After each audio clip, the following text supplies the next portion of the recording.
what I'm going to do next week, what kind of movie is in the theater, what I'm going to eat tonight, what I'm going to cook tonight. That's what happens when you have a lot of time. And also, as scientists said, many scientists said, if you think more than 40 minutes, then your brain doesn't work.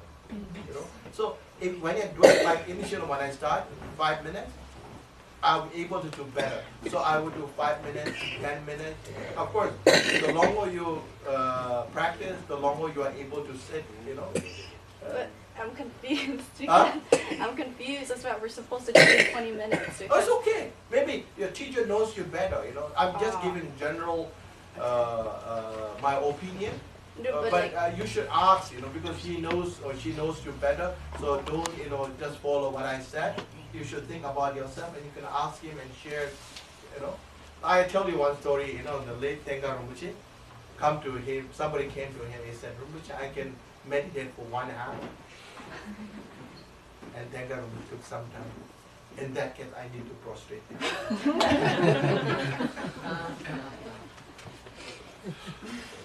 Nothing wrong, okay? I'm just giving my opinion. That's how I conduct. So different people, different situation, different requirements. So it's not just one standardized test, okay? Not a standardized test. Okay? Good. Yeah. So we have an afternoon session. If anything, we can again continue. Okay?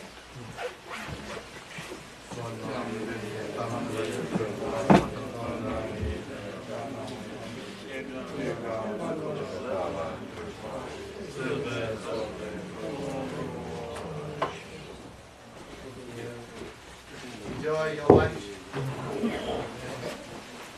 Okay, lunch. Are you done? Are you from here?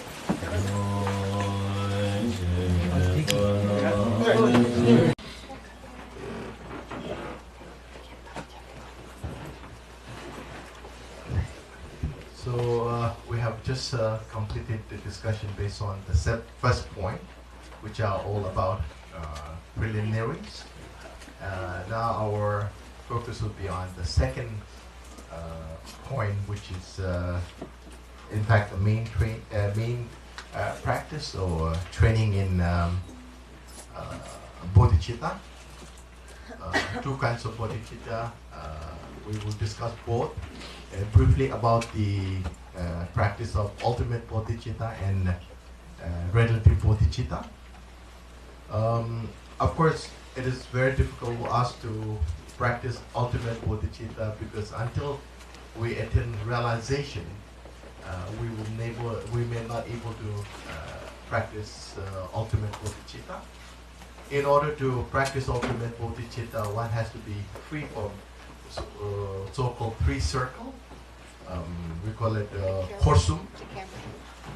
For instance, when we practice generosity, we always think that I'm here, I'm the sponsor, and there's someone who received my gift, and when the action involves.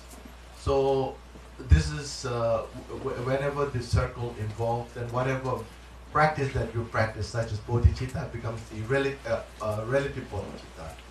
The moment when you dismantle this circle, when you cross this level, then whatever you practices becomes the practice of ultimate bodhicitta.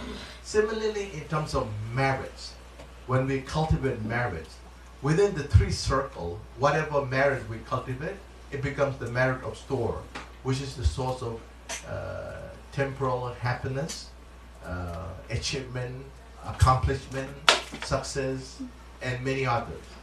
So moment we cross this circle, then whatever merit we cultivate, it becomes the merit of wisdom, which is the source of enlightenment. In order to accomplish enlightenment, one also has to acquire or cultivate the merit of wisdom. So these are the two different kinds of merits, and these are the verses from the main second point. Let me go through it.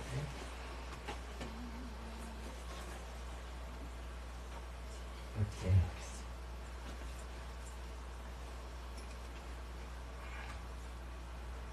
Oh yeah, and in terms of relative bodhicitta, there are two kinds: aspirational bodhicitta and engaging bodhicitta.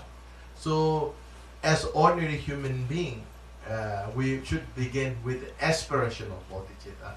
We don't go physically to really help someone, but mentally one prepares in order to reach such level. You know, like for instance, when you see someone is like in great pain, and I'm still a beginner, and I may not really able to go and help physically because I'm not there, to do that, because I'm not prepared and I don't have this capacity. So at least if you have this thought of concern, thought of care, thought of love towards such needy individual, then it is a part of bodhicitta practice, which is called aspirational bodhicitta. Okay, so as long as we have this bodhicitta, no matter wherever you practice, whenever you practice, the merit is so much. There is so much merit that we acquire through aspirational practice of bodhicitta. Okay, and this is meant for beginner like us, because we are still among the 5 paths. We are in the path of accumulation. There are 12 different levels. Probably most likely we are within the path of accumulation. So we still need to practice aspirational bodhicitta, which is very, very important. The moment when we give rise to the aspirational bodhicitta, you become a part of bodhisattva family. So you are not anymore ordinary family member. You are higher than all family. You become a bodhisattva family. So you sit with Buddhas. So you become Buddha family. So the moment when we master such level of practice, then we begin with engaging bodhicitta. So this is more profound, and not just you wish to help and want to help someone, but physically, mentally, you are prepared and to go and help someone. So there are steps that one needs to take, before we could, jump into the actual practice of bodhisattvas. Like for instance, you plan to run. Planning of running is aspirational bodhicitta, and moment you start to run is called engaging bodhicitta. And compared to marriage, this is much, much stronger and more powerful. Engaging bodhicitta. The moment you start to begin practice with engaging bodhicitta, no matter where you are, what you do, it doesn't matter. Even while you're sleeping, your marriage keeps growing. Your marriage keeps growing. It's like depositing money into the bank. Your interest keeps growing. So this is more profound. Of course, then this is not so easy also. Only when we prepare, we can do this. So it takes that time, okay? Oh, this is the one I talked earlier. I think there's a slide there, yeah? You can have a look.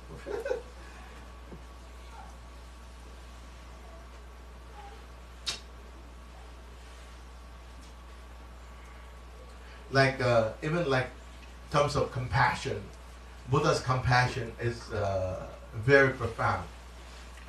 It's called like Mikpa Mipe Nyingji in Tibetan. Compassion with non-thought. Like Buddha will have a compassion to others, but Buddha will never have the similar kind of thinking like us.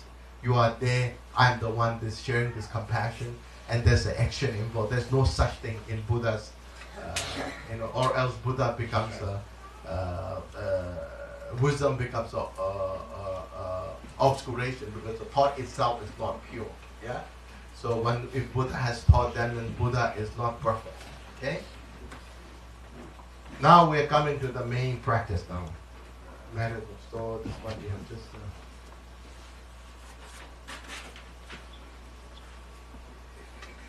That we have just discussed.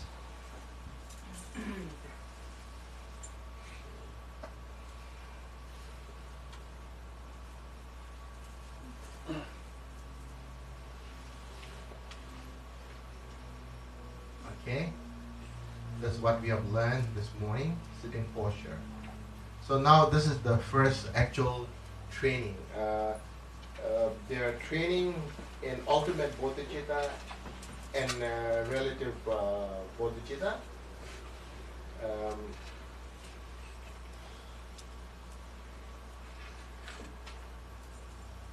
Okay, and during the actual practice, what we're supposed to do. So now this part is identical to Mahamudra teachings. You know, there's no different at all. You know, as you can see from the word ultimate bodhicitta, regard all phenomena as a dream. So that's what always in Mahamudra teaching we are told, we are explained, we are advised, and we are helped to practice. You know, one has to see everything as an illusion, nothing real in terms of substance. Nothing real because there's nothing has inherently existence. You know, so it is simply an illusion. So the best example would be like a dream. In fact we are in dream. The only difference the dream that we have in our life is dream is very short. The moment when you wake up, we have an opportunity to wake up and reflect and try to go back what I have dreamed. We have dreamed, and we know it's not real. In dream, you can dream anything, but doesn't mean that these are real. The moment when you wake up, it just remains memory, part of memory. Nothing you can hold it back. Nothing that you can save it. It's just a dream. It's similarly reflection of the moon inside the bucket. If you look inside the bucket, when there's a clear sky at night, you can see the moon inside the bucket. But then when you try to find the moon, there's no moon at all in the bucket. Okay, but what you are simply seeing is the reflection, which means nothing is real. So this is a practice to help us to the wall of dualism that we have been building for many lifetimes. This is to dismantle this wall of dualism. So by using all the logical signs of Madhyamikas, we can eventually prove that nothing really exists by itself. What we are seeing is simply an illusion, just a reflection. Like when you look at the mirror, on the mirror you can see your image on the mirror, but actually you are not there. So similarly, if you ask how come we are seeing things that it is not real, this is simply because for many lifetimes we have cemented our illusion, our solidified our illusion so firmly that we are able to feel and see and touch. Like for instance, even like water is fluid, it's movable. However, when it meets with the condition, it solidifies, like an ice, like a snow. It becomes so solid, like sometimes it's even harder than like stone. You may not able to break it easily, But then you can't find water beside the ice, okay? But without ice, there is no water. So one cannot say that ice is water, then something wrong with me. If I say ice is water, no, ice is ice, water is water. But then the point here is you can't find water without the ice. So ice is a water, but we can't say that ice is water. But ice is made of water. So similarly, now what we are saying here is what you see is externally is not real, simply the projection of our mind. This is what Mahamudra always says. Sonam tamte, semjen nam tulde. That's what third Karmapa said. Everything is simply the projection of our mind. we have projected so many things which are not real in the essence. You know, like for instance, when you go to watch a movie on the big screen, sometimes people laugh, sometimes people cry, sometimes people get so depressed, sometimes people get so happy. Actually what you're seeing in front of you is not real. There are so many causes and conditions has to come together in order to see all this.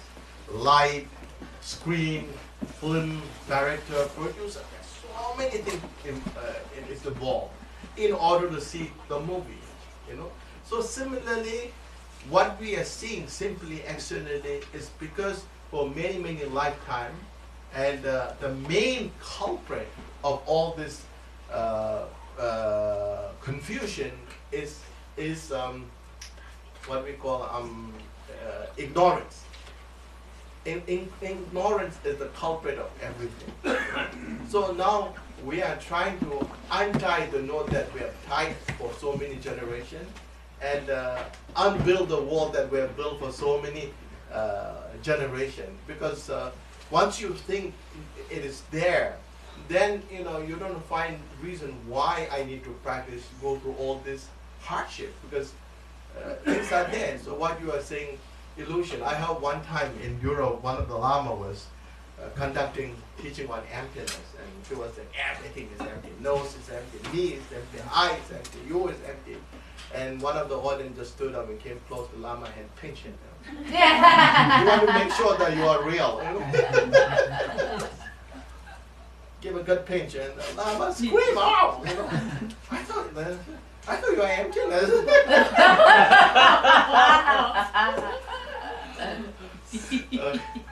So the logic goes the same, similar way. Like ice is water, but ice itself is not water. Ice is made of water, and because our belief is so strong for many, many generations, many, many lifetimes, so we tend to see everything as a real. You may have the same experiences. I had many times. Like I heard somebody bought an apartment, and then she was living happily. There was nothing wrong at all. No complaint. She was very happy. She said, "Oh, this is my dream house." And one day she invited her friend and said that she saw some kind of shadow moving in your house. And then after her friend left, then after some time she really started seeing something moving around. And then eventually she really started seeing images, and she was so frightened that now her dream house became a nightmare. So she had to move to another apartment. See, so mind is a culprit. It has a capability to do so many things that we don't know. We don't know. Simply we don't know. It is so profound and so difficult to handle mind. And of course meditation is the one that helps to able to not tempt the guide mind, to guide our mind. So simply through all our training, through all our investigation, you can use many logics. Like in Madhyamika, one of the logic is used, which is first, apple or the seed. The egg or the chicken. Yeah, it goes the same way. So ultimately you can't really prove. If the seed is apple, then you don't have to grow apple. Apple is already there. But then nobody thinks the seed is apple, And then you are saying something. If the seed not an apple, then how come it can be an orange? Why apple? So there are many things that we do in life. We don't have an argument, and when you put into test, our confidence tend to lose. Our confidence tend to, fall apart, because that's what I've been believing for so many lifetime, and suddenly you know that what you believe is totally wrong. It's not logical, you know. So there's no argument at all. Like for instance, you know, if you ask Buddha, what is this? Of course, there was no computer. It was not a good example. If you ask what is this to Buddha, oh, there's a cup, there's water inside, it's for drinking, you know. And when you ask Buddha, this is not a cup, you know, then something wrong with the Buddha, you know. So there's no argument at all in terms of what we do every day in life. The argument comes in the moment we start believing something is real. This is where all the argument has to come in, because we have to somehow, dismantle this belief that has solidified for many, many generations, and that is the purpose.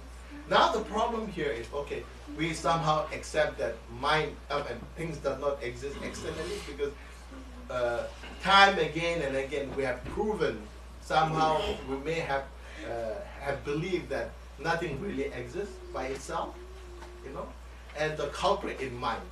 Now your investigation, shifts the focus, not on object that you saw externally. Then now you start to look into yourself. Okay, yourself. So your mind becomes the source of the main target of your investigation. You know. So what is basically mind? We can't really pinpoint a mind. We can't show you the mind. It is there, but it is not there. It is not there, but it is there. You know, it is there. You know, like like third karma was yoba mind, jave chama, meba mind, korde kunjishi. So you cannot say that there is no mind. There is mind, but if you say there's a mind, then how can you prove there's a mind? You know, so, but what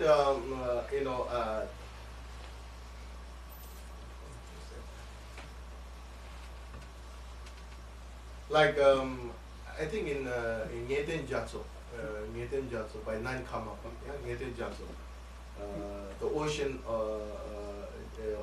definite meaning of ocean or something like that. Yeah, it explained. If you say what is mind? Mind is something that who's thinking, who's understanding, who's seeing, who's knowing, who's observing, who's feeling. This is mind. Otherwise, you can't really find mind. So this is mind. So self nature of mind is empty, because there's no element at all that made of our mind. Okay, not a 4 element, 5 element, 5th element. So mind is self nature. Mind is empty. What is the characteristic of mind? Luminous. Okay, luminous. Luminous means it's not a bright color, bright light, which has the quality of knowing, understanding, seeing, recognizing, realizing. Like there are 2 kinds of luminosity, luminosity and manifold luminosity. So all the image of deities are in the manifold luminosity. Okay, and the characteristics of mind, as I said, is luminous. Okay, which is something that, which is the essence of luminosity itself is free from darkness of unknowing, free from the clouds of unknowing, clouds of defilement. Okay, and what is the appearances of mind? Spontaneous. Spontaneous. We don't have to think; it just comes. The problem is too much coming out. It's not really lack of thinking, but too much thinking. So it's spontaneous, and it appears sometimes in the form of samsara or in form of nirvana. Okay, so this is called appearance. Now, again, what you should do is, when you the second is the versus. Examine the nature of unborn awareness. So now, okay, nothing exists externally. It purely is the projection of a mind. Okay, if there is so-called mind, now we have to try to analyze what is the shape of mind. Square or rounded or triangle, or diamond shape. And then you try to find a color. What is the color of our mind? Is it white, blue, green? Can you come up with any color? Yellow. Yellow. Yellow. And then, if there is so-called mind, where this mind is it inside our body or outside our body? If it's outside, then we are probably zombies. Cannot be outside our body. Yeah? Has to be inside. But inside where? Which part of our body? So when you analyze each and every way, one can somehow reaffirm that mind also does not exist. Okay? Because we can't prove where this mind comes from. We can't prove where this mind will reside now. And we cannot prove where this mind goes. So what happens is when you analyze, we cannot stop here. So our search has to continue in order to get deeper and deeper, So one can say in this term, we are inner explorer. NASA like to explore outer space and try to find planets. And each time when you find something, you get so happy. But I said, why do you get so happy? It's already there. Buddha said there are billions of planets around there, so you don't have to look for a planet. They are already there. Okay? So if we spend more time to explore inwardly, that's where all the answer lies. So as a great practitioner like Buddha, Prince Siddhartha, what he did, during 6 years of his practice, he started to explore inwardly. And that's where he found that all the answer that he was looking for his whole lifetime. So in a way we can call ourselves as an inner explorer. Now the question arises here. So we may not fully realize emptiness, but somehow we tend to get a taste of emptiness. So we tend to come to this conclusion that, okay, everything is empty, ultimately. Or even in relative terms, when you start to investigate, you can't really find something exists forever. So emptiness. And this understanding is very, very important because when you come to closer to understanding emptiness, we are closer to eradicating ego clinging, attachment to self, which is the main cause of our downfall. Okay? And so it is very, very, very important. Now the problem arises when you start to think. This is where a remedy becomes a source of destruction. Or when you becomes immune to Dharma. Now, in order to attain emptiness, so in order to attain realization, we have used antidote of emptiness to dismantle everything, dismantle all the belief that we have. Now when you start to think that emptiness is the only thing that exists, now you have created another big hurdle. Now emptiness becomes a problem. So even attachment to emptiness is wrong. Ultimately, even if you have an attachment to Buddha, it's wrong. So there's no difference between attachment to a beautiful watch, attachment to Buddha. It's the same. It is a problem because it will imprison you. So one cannot have an attachment to emptiness. So what we need to do here is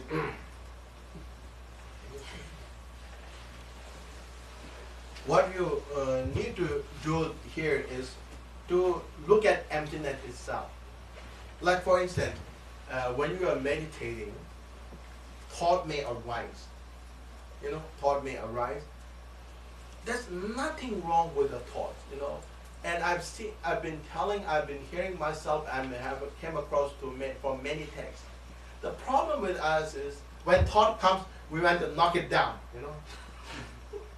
I've seen some games, that something pops out. So we have become, what call that? Whack-a-mole. Whack-a-mole? Whack-a-mole. Whack-a-mole, okay. Whack-a-mole. Well, a mole, like a little thing. Mole, like okay. whack-a-mole. Okay. Yeah. So we become whack-a-mole. So actually, I came across teaching by many masters. Actually, like masters, really high yogis, when they have so many thoughts arising, they feel so happy. They start jumping and like singing, "Oh, this is the best day of my life." Why? Because I have so many thoughts now. Why it's so helpful to you? It's like, yeah, I need thoughts. Because the essence of thought is what? It's a Dharmakaya, it's a Buddha. So when you try to get rid of thought, you're getting rid of all the Buddhas. So thought is actually good for you. It's the fuel to bring you to realization. So for great practitioner, more thought means is better. So we are here not to get rid of all the thought, but just to observe and look at itself. So when any good or bad thought arises, the moment it arises, look at the thought itself. Where is this thought coming from? Okay? And then where is this thought residing now? And there's so-called thoughts, where this thought is going. So we cannot find the origin of thought. We cannot find the place of or address of origin of our thought. And we cannot find where this thought moves. So why you worry in the first place? Yeah. So moment when we develop such technique to look at through all the thoughts, the thought itself will melt down. That itself. So it becomes part of your progress. Okay. So now basically here, so what we are doing now is it involves two kinds of meditation. One is called analytical meditation. That's what we have just briefly, learned. Analyze, keep analyzing. Okay, keep analyzing, and then keep analyzing and keep analyzing, and then what happens is. As I mentioned, when this thought comes, okay, ultimately everything is empty, so why I should worry, why I should cultivate merit, why I should practice. It becomes, again, it's a dangerous path that you are entering, So when you have such thought arising in you, so you need to look in the thought itself, okay, even the thought of emptiness. So this will, dismantle itself. So this is called analytical meditation.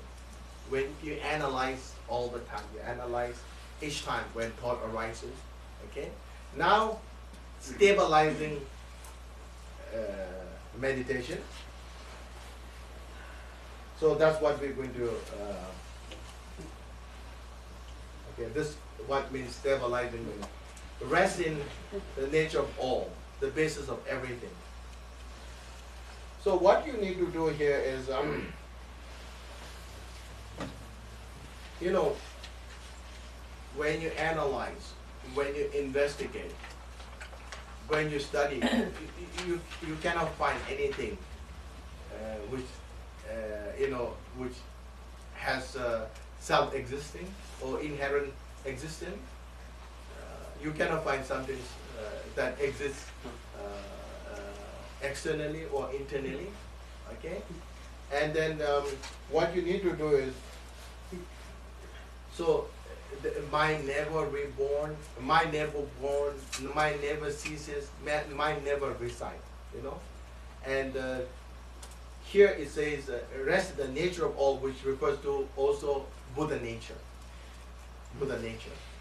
Or basis of all consciousness, we call it Buddha nature.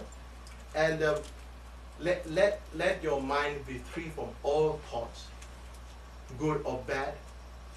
Don't let your mind be disturbed by any thoughts, you know.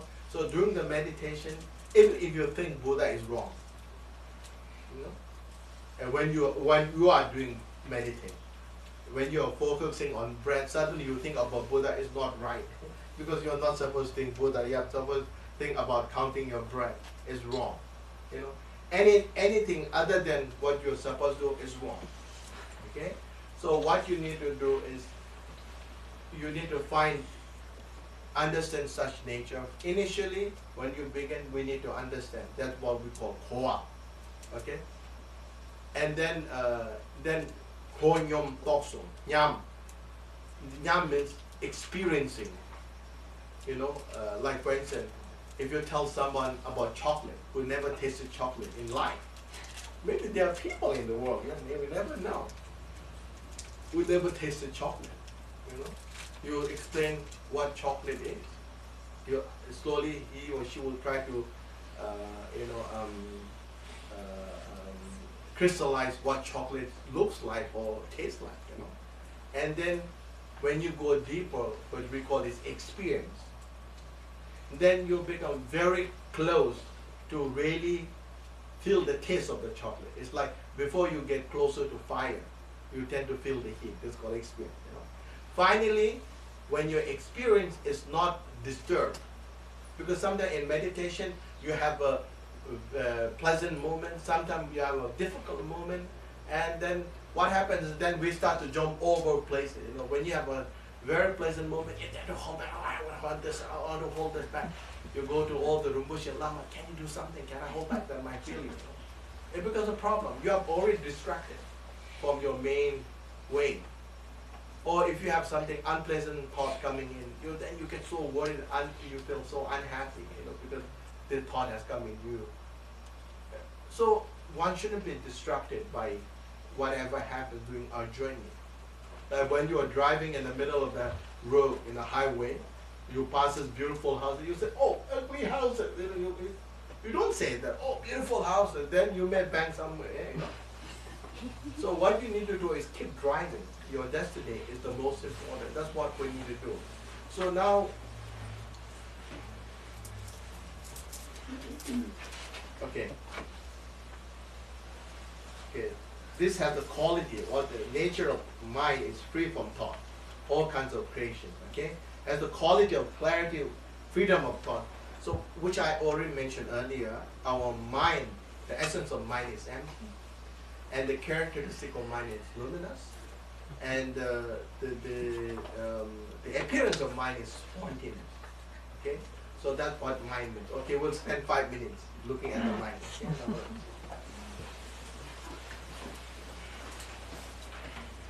It's it the same way, yeah?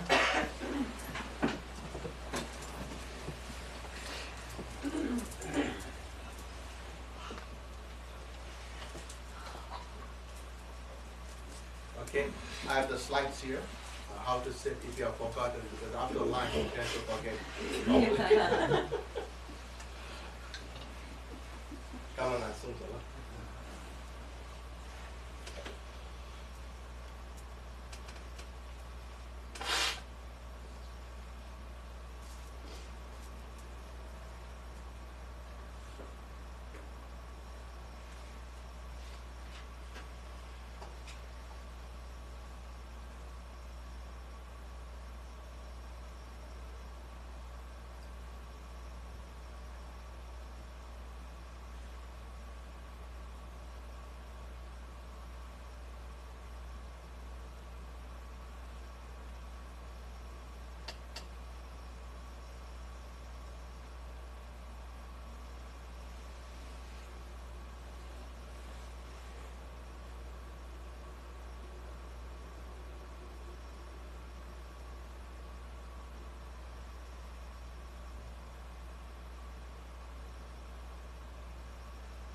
I think maybe this way you can practice more effectively. Spend just 5 minutes, morning, afternoon, evening, or if you don't have time all day, then you can do it for half an hour, no, 10 minutes or 15 minutes. And slowly, it's up to you. If you find it comfortable, if you can do it, then you can even go up to half an hour. So this will be more effective, because if you're trying to sit for long, long hours, most of the time you will be counting numbers. And I was told by some Buddhist master in Tibet, when they want to check lamas, how they're doing in retreat, they don't ask other questions. They say, can you explain me what is the color of a sea? And what is the color of wall? And what is the shape? And what you have in your room? So, and some lamas are able to tell exactly what is there. That shows that you are not meditating, passing your time, looking all over the places. So, longer doesn't mean better. So quality-wise, it should be important. And if you do it short minutes, 5 minutes, 10 minutes, of course then you can increase. Then I think it will be much more effective and more beneficial. So now that is the part of actual meditation, which is the second point. Now, what we do during the post-meditation,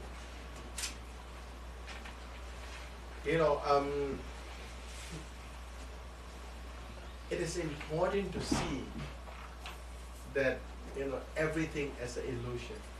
We need to form this belief and habit or understanding that everything is illusion, like a dream, or in Tantranya teachings, we are advised that what you see externally is the form of all the deities. The sound is the sound of mantras, and the mind is the wisdom thoughts of wisdom of all the Buddha. Or other than you can see everything as an illusion. The reason why it's so important, then you tend to have this, things are impermanent, not real. Then it helps us not to have attachment towards worldly objects. Like for instance, illusionists were able to create such a beautiful images. Someone who doesn't know may attract to all these illusions. May try to follow even the images that the illusionist has created.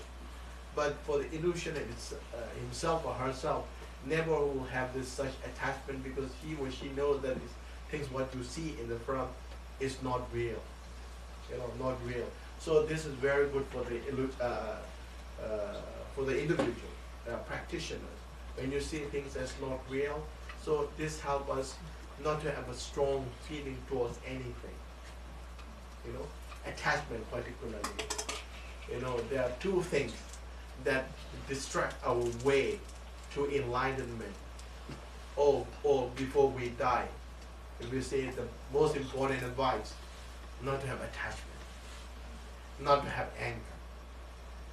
These are the two things that keeps you in this world, even though you are already living in the other world. So you are living two lives, which is again very painful. So attachment, we are fighting not against ourselves, but we are fighting within our anger. So this should be our target. Sometimes, when people are angry at you, well, it makes a lot of sense. Sometimes they will say, why you get angry to someone who doesn't know, who doesn't have this power to to stop anger or to get angry. When anger comes, people become powerless. they get angry to someone. So you cannot blame. So you are like killing the messenger rather than the culprit. You know? So our main enemy is no one else.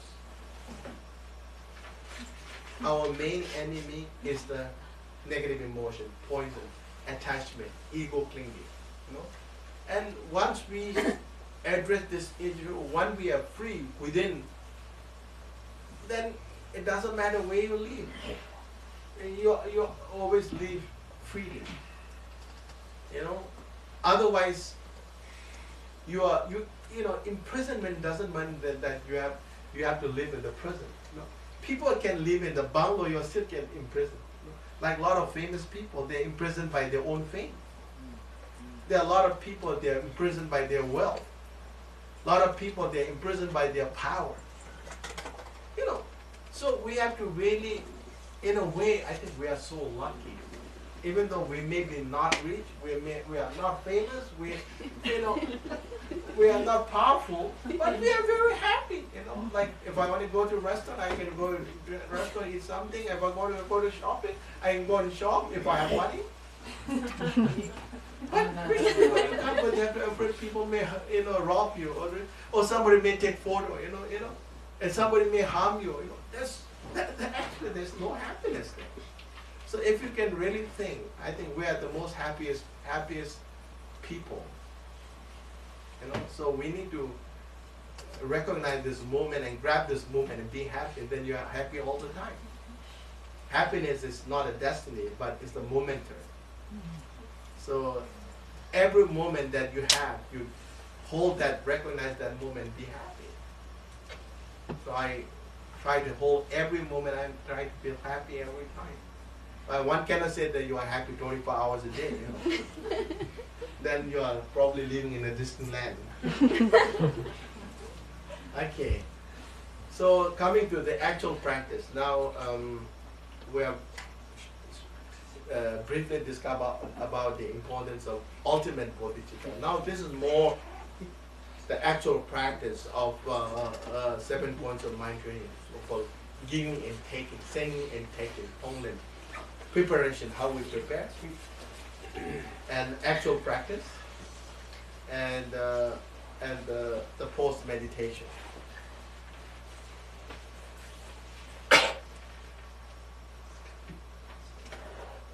I was listening to one story some time back. I heard one singer. I don't know who's this guy. Suddenly he became so famous and he had so much money, and then after 1 year, he bought a big bungalow and he was living inside the house. And then after that, suddenly nothing is happening. No contract, nothing. So he's living in a whole big bungalow without any friends. So now, like you become imprisonment of your own fame, So in a way, so we can be happy. Okay, how we prepare Tonglen. How we prepare. It is impossible to practice taking and giving or Tonglen to someone that you hate the most. It's impossible, and if you try to do that, then you must be crazy. So you have to practice with someone that you respect, you care, you love. And eventually, when you master this technique, then when you reach such level, then even you're willingly want to help someone. So of course there could be many candidates to practice Tonglen, and if I generalize, our parents are the best candidate. I'm saying loving parents. Again, I heard sometimes they say my parents is not so good. It's possible. In samsara, nothing is impossible. But if I generalize, most parents are caring. So we have to always begin with parents. How we practice? We need to remember all their kindness, they love. You know, when we are in mother's womb, for instance, you know, like I know I need to lose weight, and when my stomach becomes bigger, I feel so uncomfortable. When you see some mother, such a big stomach, you know, carrying babies for 8 months, I can't imagine the feelings, you know, and how you're going to sleep, how you're going to go to, everything is not easy. And not only that, you know, there's so much discomfort that mother faces. And then moment of giving birth, how much pain that mother has to endure. You know, according to, I think Tapo Rinpoche, he said that we have 360 joints. The moment, when you give birth, when mother's giving birth, all this joints separate for movement, you know, and there's so much pain that mother has to endure, you know, and the moment we are born, now the responsibility grows for the parents, both parents.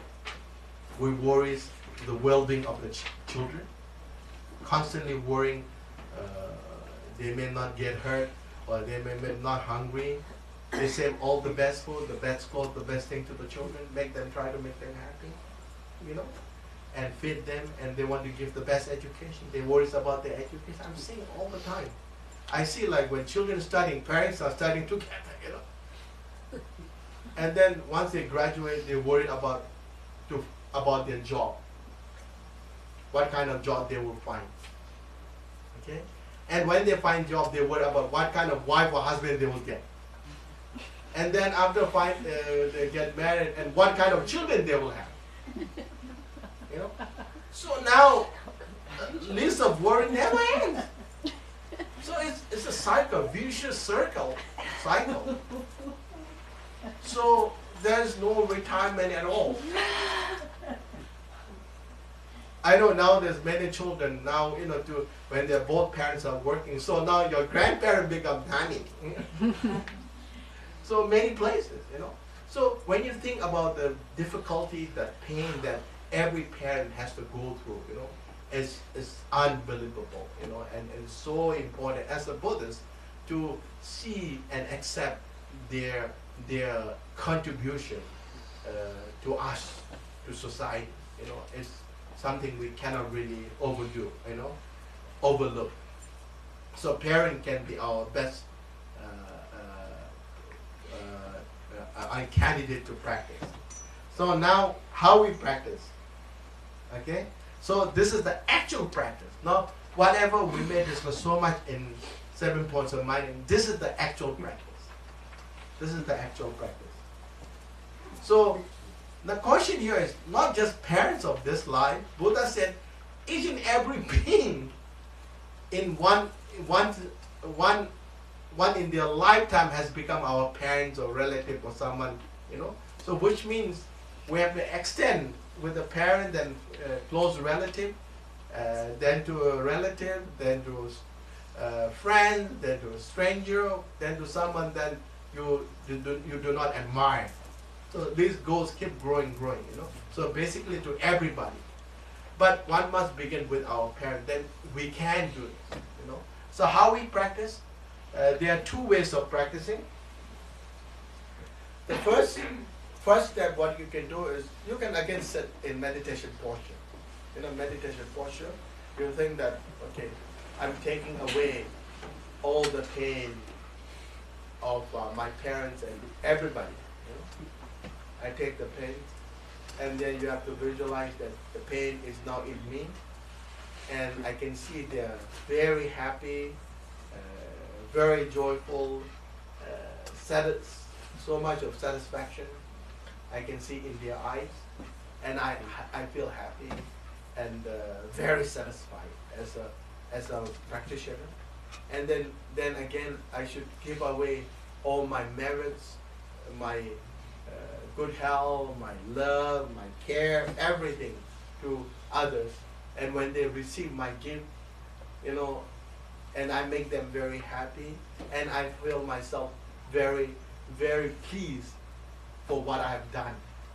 So this is called Tonglen basically. So it sounds very crazy for many people, That's what I said. Chikawa, when he read this verse, giving all victory to others, taking all defeat to oneself, it's a very crazy thing to do. So that's how we practice. Okay? And now, so this is the first step. Second step, now we can again, like breathing, Like suppose if you are just practicing meditation, I think breathing can be one of the best techniques that you can use. Like sometimes I use breathing, it's still meaningful, Like when you inhale, you just visualize that your mind and your breath, it may not come together, you just visualize your mind and your breath is together. Enters from your nostril, travel deep down 4 inches below your navel, and then you hold for a few seconds if you can. And most importantly, you have to keep breathe normally. Keep breathing normally. You should breathe normally. It's very, very important. Don't do then it becomes a problem. So you should breathe normally, as how we breathe every day.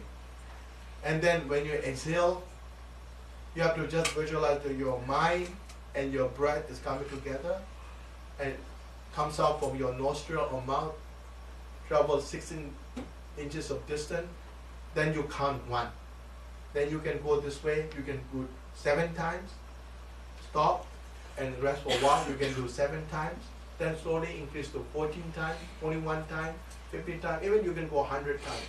So initially, it may sound very simple, but it is difficult. Even for 1 time, before your breath goes inside, your mind is somewhere else.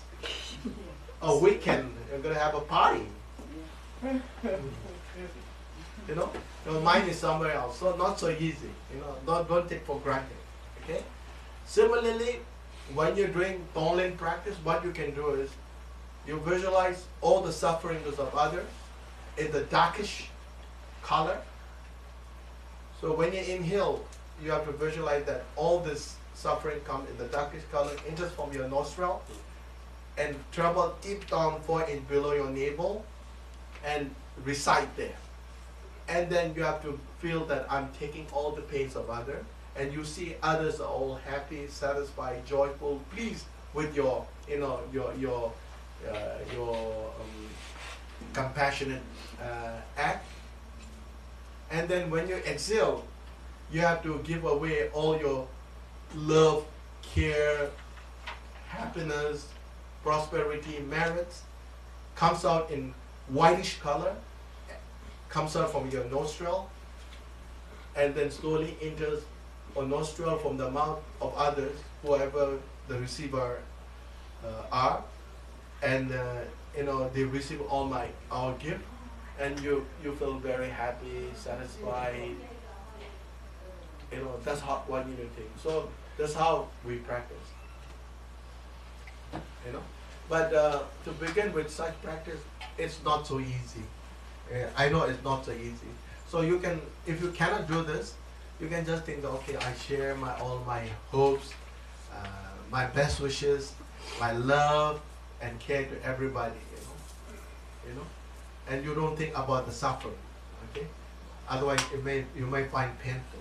And because a lot of time I was asked that if I already have so much problem, and Rinpoche, you want me to add more problem, and that becomes a problem, So instead of thinking in such way, we don't think about the problems. We have to train ourselves. I will tell you a story. When Buddha was still present, there was a merchant, a business guy, who was very rich yet very stingy. Very stingy, like many people. Yeah. So he said, I want to practice giving. Buddha, can you help me? But he said he can't. So Buddha advised him, okay, you begin with vegetables. The Buddha say, visualize your right hand is your hand, hold bunch of vegetables. On the left hand, you visualize your left hand is others. So you pass from right hand to left hand. Initially, when you start to give, the moment he start to give on to his left hand, there was so much pain inside him. Oh my gosh, I'm giving to someone else. Very painful. So when he was giving back to his right hand, he was very happy. So giving to left, right, right. So eventually, he was able to bear his pain, and he became, so happy. And eventually, he became one of the greatest sponsors, patrons of many monasteries in India. And sometimes you never know, never know where all this joy comes from. I will tell you my experience. One day I was in Delhi, and the car stopped, in the traffic. And then I was waiting there. I saw one small boy coming towards me. There are many boys asking for money. And then I just I had 50 rupees in my pocket. I gave him 50 rupees. I make it very small, like fold it, and become very small piece. I give it to him. First he thought that maybe just 5 rupee or 10 rupee. He didn't look at me. And then I was keep looking at him. When he opened, it was like so shocked. He gave me a look. It's like I cannot tell you. It was like it touched my heart so much that I was so happy for that moment. To see the joy in its face. It was so special. So unique that I never had this. I was like shocked myself. I felt like I couldn't explain myself. And I was so shocked. That the experience that I had with this boy. So you never know. You may find it hard to practice, but it may become the most joyful moment of your life, because you never know where really true happiness comes from. We always expect family is the one who can give you all the happiness, but sometimes the other could be other way around. Sometimes stranger may give you more happiness, so you have to just accept and move on. Yeah. So, okay, so the practice of taking and sending is basically to dismantle ego clinging, and that is the purpose of such a practice. So you should try to do every day. Okay?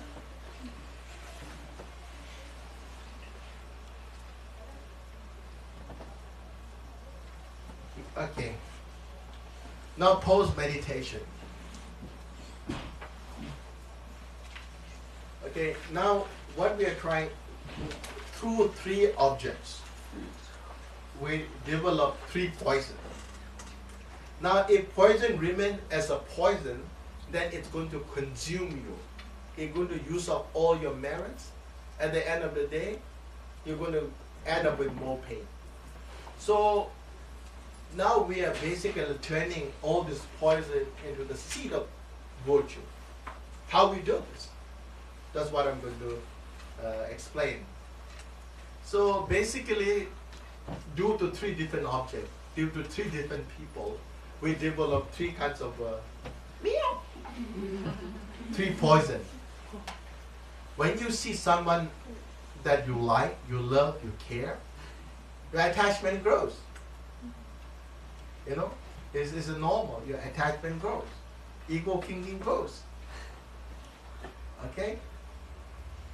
And when you someone you dislike, your anger grows, your jealousy grows, your feeling of comfort goes. Yeah? And when you see someone neutral, neither your family nor your enemy, someone very neutral, like when you're drinking coffee at Starbucks, you don't have any feeling, anger or jealousy, nothing. I tell you a story. I was I think last few years ago, I had to go for they call it, what do you call that? Study trip. I was in Boston and I had to go for a study trip with all the students, and then we end up in Starbucks. That's the first time I'm drinking Starbucks coffee. Amazing. Everybody was queuing in line, drinking Starbucks coffee. I never drank this before in my life. And then I said, "What is this? Maybe something very delicious." So I also stood in the line, and my turn came and bought coffee. And I just took a little sip. Oh my God, it tastes so horrible. Yeah. It's so bitter. Why people love it? I'm looking at everybody drinking Starbucks coffee.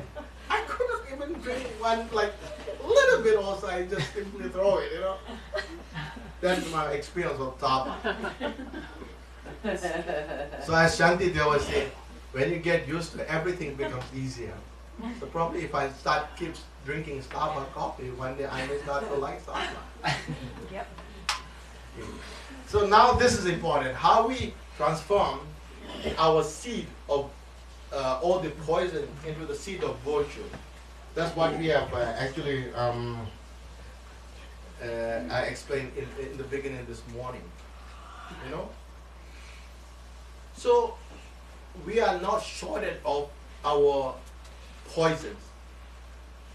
So sometimes, like I could see why there are so many yogis. They remain in ordinary life, lead ordinary life, yet they're able to accomplish so much in their life. There are so many yogis, great yogis, even today. The reason I could see is that life throws many opportunities. There are many opportunities you will have to practice love and compassion, patience, and everything. So in fact, when you are in real world, you have more opportunity than someone like us living in the monastery. Buddha will never make you angry. Yeah? But when you're at home, every day somebody will make you angry. Or outside of your home, somebody will make you angry, jealous. So you have more opportunity to practice. So one should also think that I'm lucky to be here because I have more opportunity. So like for instance, when your jealousy grows, actually jealousy, if you feel jealousy, there's no benefit at all. It doesn't make you happy. It doesn't make others happy. It doesn't bring you what you wish. There's no reason and there's no benefit at all, even not 1%. There's no benefit at all, but we get jealous. And sometimes maybe it is due to habitual tendency.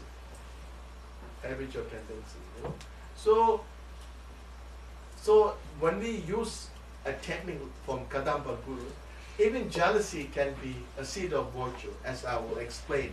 Like for instance, when the jealousy comes, immediately you have to record. You can deal with two ways. You can deal with the ordinary ways. The moment jealousy comes, okay, somebody is entering my house. And immediately you call 911. Or you try to make noise or try to chase away. And make sure that you close the door, inform so that this thief doesn't come in again. Or, antidotes, Or when the jealousy comes, okay, because when the jealousy is there, you can't just remove it immediately. So what we can do and how effectively what we can do is, okay, may my jealousy represent the jealousy of all others. Everybody. Okay? I know there will be so many people who have the same problem like myself. So my jealousy should represent all the jealousies of our entire planet.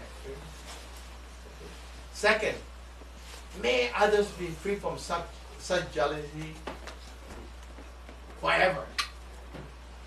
Finally, may others be free from such jealousy until they all become a Buddha. So now, your jealousy has become very meaningful practice. You have transformed into a path of enlightenment. You have transformed all this adverse condition into the path of enlightenment. Now it has become meaningful. You know? Therefore I said earlier, there are many gurus, when the thought arises, instead of getting angry, they rejoice. Oh, you know, so wonderful, I have so many thoughts. Because thought, in the essence, is Dharmakaya. What is the essence of the thought? Is Dharmakaya. Empty, is luminous. Is Dharmakaya. So when you try to get rid of thoughts, then you have actually shunned to enlightenment. You have shut the door for, you know, your way to enlightenment. Shut the door to enlightenment. So this way, you know, we can deal with all the problem that comes to you, you know. But one should not encourage to have more problems, more such thoughts. Oh, I can do handle it. Or let all the bad thing come to me, I'll handle it. You know? It's not like playing a boxing. Yeah? So this way we can be opportunists and fulfill our need by adopting the technique that you know, all the Kadamba master does. Okay? So far good, yeah? Okay?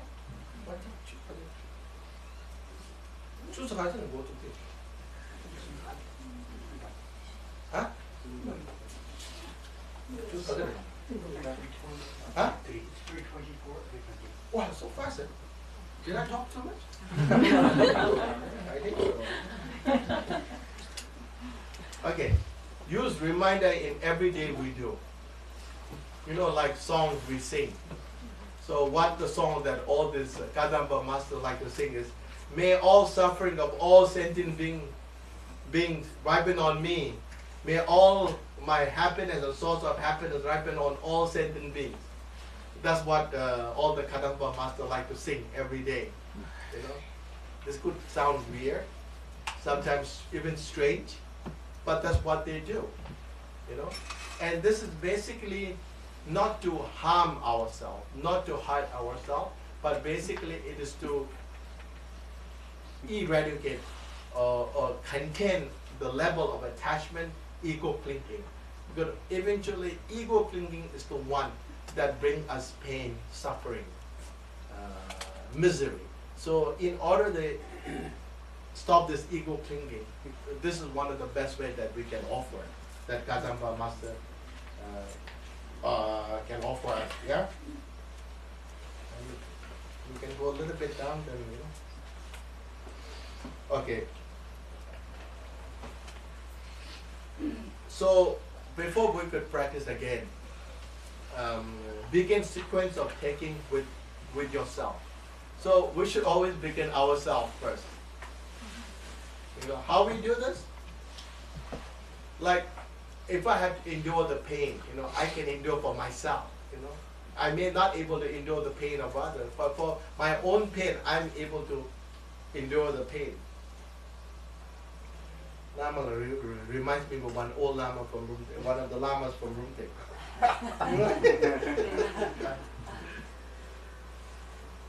My strong habitual tendency.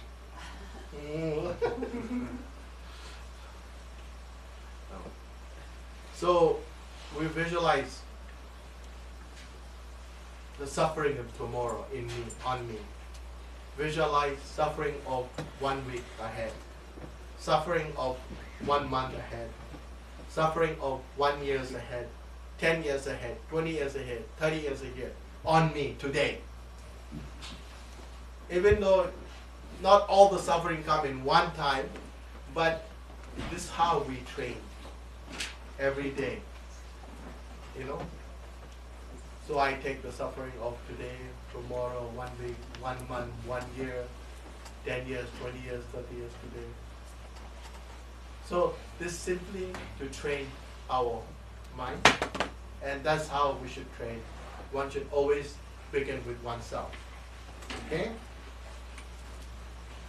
Okay, now, so we will try to go through a little bit, then we will stop somewhere close by. Okay? Transformation of adverse condition into the part. So this is the third point.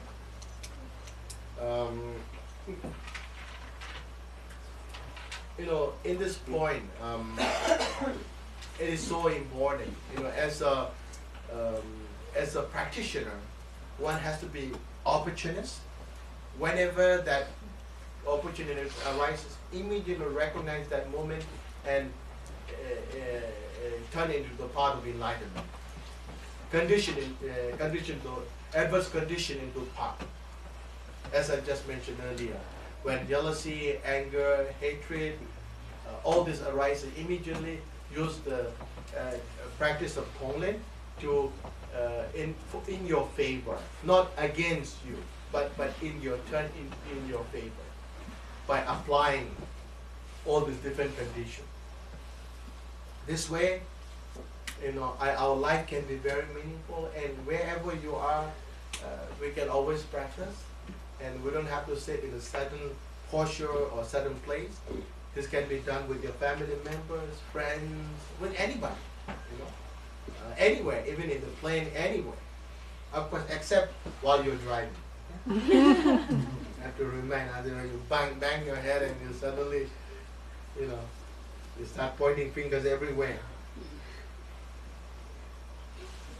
So what this text says is, okay, when the world is filled with evil, transform all mishap into the path of Bodhi. Okay, so how we did this? Through training in relative bodhicitta, through training ultimate bodhicitta, and then we apply 4 steps to make sure that you know, this can be more meaningful and effective in a way. Okay, it may sound another crazy thing. Drive all blames into oneself. I know this is hard for many people to believe in. Somebody said this, somebody did to this, somebody. So that's why I'm unhappy. You know? But many times when you look within, you know, you tend to feel that, okay, you know, why it is wrong. Because if you blame all the time others, then you will never find solution. Because others is the source of problem. Then you have no solution. That's it. That's the end of your question. You know? When you blame yourself, I think most of the time it's because of something that I've done something wrong, knowingly, unknowingly. Therefore, I'm facing these consequences. So when you blame yourself, not your ego cleaning, your poison, you know, and these are our target. This is our focus. So, and it's so important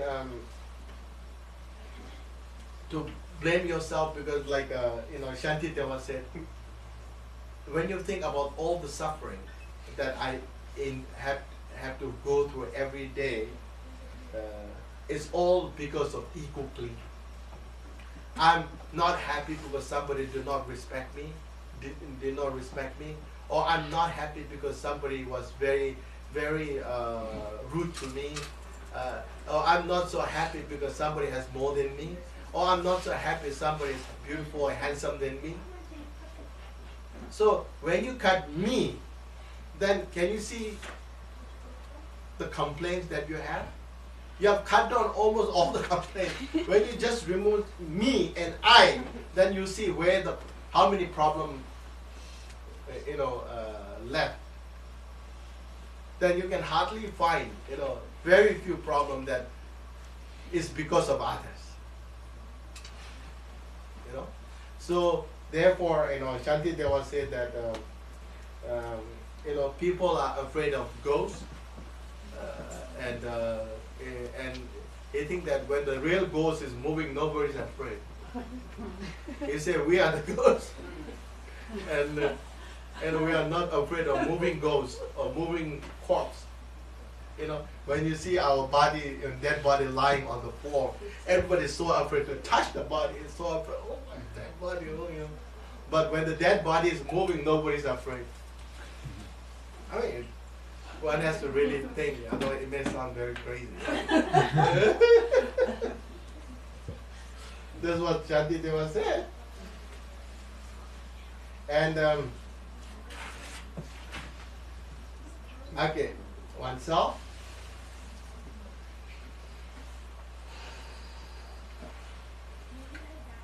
Okay, be grateful to others. Reason, you know, actually, when you really think, helping others is not just helping others. Indirect, you're helping yourself. You know, that is the most skillful and most profound way to fulfill your needs. You can look at the politicians. Most of the politicians will say, "Oh, elect me. You know, I will give you this. I will build school. I will, you know, build roads. I will, you know, make your education free. Because I want to help you. So you vote for me. So I become someone, president or someone. See, and then I fulfill my ambition. You know, my goal. I've become president now. You know, and because of you. Okay? So Buddha, you are more important than anyone else. So if somebody wants to become Buddha, without you, they cannot be Buddha. Without sentient being, where can you be Buddha? So someone who wishes to be Buddha, you are the most important people. You know, you can demand your right. Because you are most important. Without you, there's no way someone can be Buddha. Therefore, not because you have once in our lifetime you have become our parent, but because without you, I cannot be Buddha. Where I can practice my compassion, where I can practice my love, where I can practice my patience, where I can practice my positive attitude. No way. I cannot practice to myself. This will feed my attachment in ego.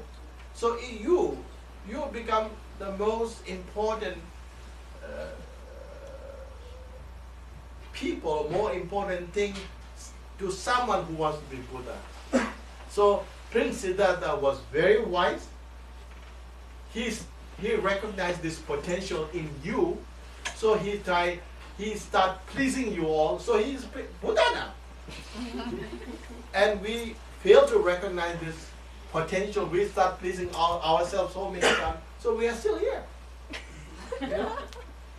And hopefully next time when I come, you know, we don't meet here again.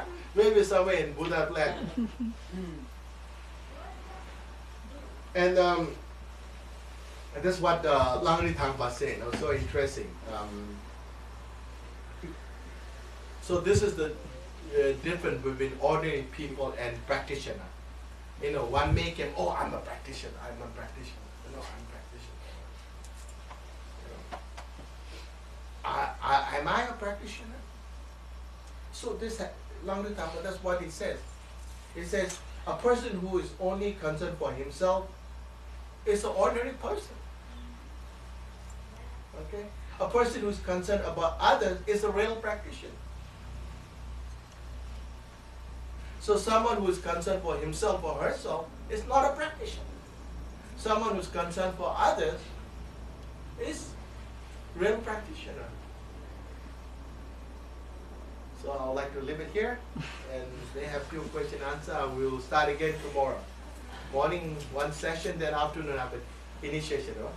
Yeah. Initiation of 4 days. Thank you. Yeah, okay. They say if you eat too much chocolate, it becomes a bigger. Yes? Rinpoche, one of these sayings up there which seems kind of hard to understand is seeing confusion as the 4 kayas. I'll be coming tomorrow. Oh, okay. Okay. I will explain this, yeah. Okay. Huh? What do you have in there? Like Where? your carry the little box. Oh, here? Yeah. Oh, this one, you know, I had a very big program in Asia this time before I came, then Europe. And, you know, normally I don't invite this Tara. This Tara is supposed to have spoken. They call it Sung Junma. You know, supposed to have spoken according to the story behind this Tara. So therefore, you know, this time is with me, so I carry with me, and tomorrow after the initiation, I can use this Tara as for the blessing. Yeah? It's supposed to have a spoken. They call it Sung Junma. And What did she say? I'm not sure. No, she has spoken to some disciple, but not, I mean, not recently, but according to history behind this Tara, probably like, you know, when they want to know something, or, you know, in their vision, Tara came and advised, and probably the statue, you know, so there are many such stories that some statue speaks, you know, so this is one of them. There's one great captain in Soma. He had these two statues. One of the statue was image of Tikjodo, 14 Kamama.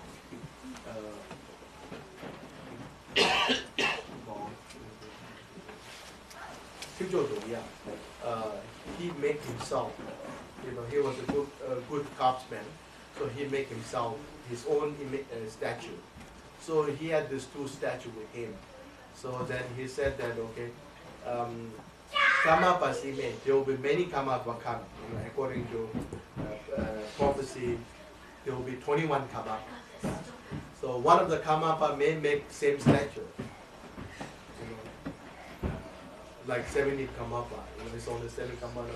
Very skillful in making so many things. So he may build a statue himself, you know. So it's easy to get. But he said Tara who speaks is very rare, you know. So they said he left for me this, before he attended Nirvana, and he left another statue for the late he said in Jungle Program. So for then I have managed to get this Tara. What is the story about Parmasambhava? Oh, I remember this. You know, remember this. I think this was the statue.